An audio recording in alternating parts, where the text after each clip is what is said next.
धर्मशाला में green mission का आगाज पर्यावरण दिवस के मौके पर किया गया।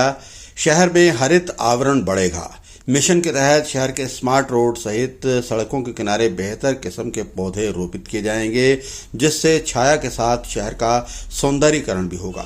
नगर निगम धर्मशाला के आयुक्त जफर इकबाल ने कहा है कि कहां पर किस किस्म के पौधे लगाए जाएंगे, इसको लेकर नगर निगम प्रशासन 15 दिन के अंदर प्लानिंग कर लेगा। अगले 6 महीने तक शहर भर में पौधारोपण किया जाएगा। मिशन के तहत शहर में समयबद्ध तरीके से हरियाली को प्रमोट किया जाएगा। इसके लिए बाकायदा बजट का प्रावधान किया गया है। नगर निगम का प्रयास रहेगा कि ऐसे पौधे लगाए जाएं जिनका सर्वाइवल रेट अच्छा हो और विशेषकर छायादार हों। इससे शहर की खूबसूरती भी बढ़ेगी।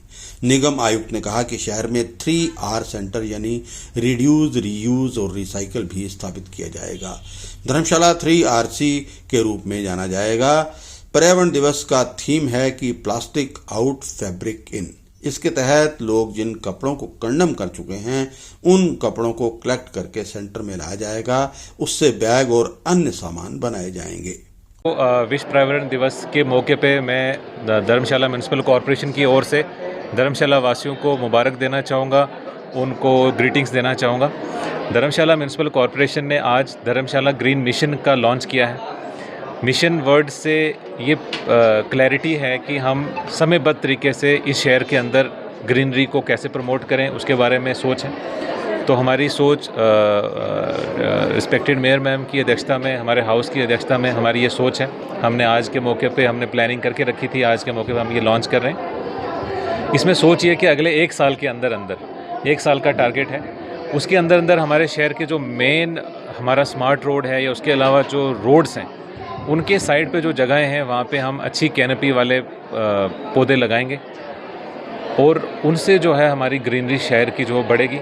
उससे हमारा टेम्परेचर से लेके ऑक्सीजन से लेके जो भी हमारे एक अच्छे एनवायरनमेंट में जो लिवेबिलिटी की सिटी की जिस तरीके से बढ़ती है, उसके बारे में करेंगे।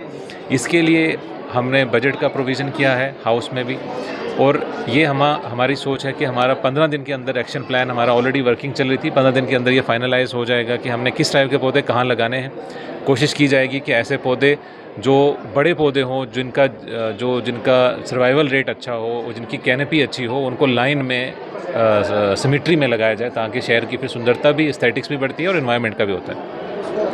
इसके अलावा 2 बड़े और कदम, एक इस शहर के अंदर 3R सेंटर बनेगा, जिसमें रिड्यूस, रीयूज़ और रिसाइकल 3R बोलते हैं, जो सर्कुलर इकोनॉमी के बहुत एसेंशियल पार्ट होते हैं, वो धर्मशाला D3RC के नाम से जाना जाएगा। उसकी हमारी सोच है कि वहाँ पे जितना शहर के अंदर हम शुरू अभी एक चीज़ से कर रहे हैं, वो है क्लॉथ। कि इस बार एनवायरनमेंट का हमारा थीम था कि प्लास्टिक आउट, फैब्रिक इन। पॉइंट बीइंग कि जितने भी शहर के अंदर लोग जो कपड़े यूज़ कर चुके होते हैं फिर उसको डिस्कार्ड करते हैं, हम वो कपड़ों की कलेक्शन करें और एक सेंटर में लाएं।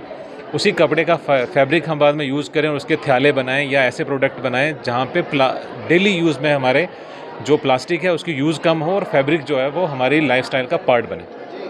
तो इसके चलते भी हमने यहाँ पे एक एस्टीमेट बनवा लिया, DPR बना दी। हमारी कोशिश ये है कि जो एनवायरनमेंट फ्रेंडली मटेरियल है उसी से ही हम वो D3RC बनाएंगे। वो एक सेंटर बनेगा शहर के अंदर। छोटे छोटे लेवल पे अभी 3R के अराउंड काम चल रहा था, पर एक बड़े व्यापक तरीके से और बड़े प्रोजेक्ट की फॉर्म में हमारी जो है वो इस बार की सोच है, जो हमने आज जो है वो लॉन्च की है। और तीसरी बात ये है कि हमने जो SHGs हैं, जो SHG हमारे इसमें काम करना चाहते हैं, उनके साथ सपोर्ट से हम ये 3RC सेंटर रन करना चाहेंगे। तो हमने ये इंश्योर किया है कि वो इतने जो SHGs हैं उनकी हम सपोर्ट करेंगे और वो हमारे यहाँ प्लास्टिक कम करने में कैसे हेल्प कर सकते हैं और फैब्रिक को प्रमोट करने में कैसे कर सकते हैं। उनके बने हुए उनकी रिसोर्स, मटेरियल की रिसोर्स की बात है, फिर ट्रेनिंग की बात है, स्किलिंग की बात है। उसके बाद उनके प्रोडक्ट को अच्छा बना के क्वालिटी एश्योरेंस करा के कैसे मार्केट तक पहुंचाया जाए। और शहर के अंदर हमारी एक सोच है, एक विज़न है कि इस शहर के अंदर हमारे सेंटर का SHG द्वारा बनाया हुआ जो प्रोडक्ट है वो बाद में यूज़ हो, जिससे एनवायरनमेंट जो है वो फ्रेंडली एक लाइफस्टाइल अडॉप्ट हो सके। उसके अलावा आप बाकी रूटीन में हमारे काम होते हैं, उसमें हम सफाई व्यवस्था का ध्यान रखते हैं। सोलर प्लांट हमारे यहाँ इस्टेब्लिश हुआ। उसके बाद मेजर हमारे ऑफिसेज़ के ऊपर हमने रूफटॉप सोलर को प्रमोट किया। वो भी एक एनवायरनमेंट फ्रेंडली अप्रोच है हमारी, और इस बार के बजट में भी हम इंश्योर किया। और कई लोग हमारे सामने आ रहे हैं जो रूफटॉप के ऊपर सोलर लगा रहे हैं हमने ऑलरेडी उनको जो है वो अपने जो टैक्स वो पे करते हैं या प्रॉपर्टी टैक्स अभी पे करेंगे, उसमें हमने एग्जेम्पशन दी है कि जो भी, आज मैं फिर दोहराना चाहता हूँ कि जो भी हमारे 31 मार्च 2026 तक, मतलब अभी 31 मार्च जो नेक्स्ट ईयर आएगा उससे पहले पहले कोई भी रूफ़ पे अपना सोलर प्लांट लगाएगा या उसमें आप हीटिंग के लिए कोई इस्टेब्लिश करेगा, सोलर प्लांट, सोलर एनर्जी को हार्नेस करेगा, हमारी तरफ से सपोर्ट मिलेगी। हालांकि प्रधानमंत्री जी की तरफ से, सेंट्रल गवर्नमेंट की तरफ से, स्टेट की तरफ से ऑलरेडी सब्सिडी है, ओवर एंड अबव हमारी सपोर्ट मिलेगी। तो इस तरीके के जो एनवायरमेंटल फ्रेंडली जो हमारे जो इनिशिएटिव्स हैं उनकी भी डिस्कशन आज हुई। और मेजरली जो मैंने आपको बताया 3 चीज़ें, हम एक जो ग्रीनरी को प्रमोट करने के लिए प्लांटेशन ड्राइव अगले 6 महीने तक चलेगी, एक D3RC सेंटर होगा और एक SHGs को यूज़ करके हम उस सेंटर को ऑपरेट करेंगे।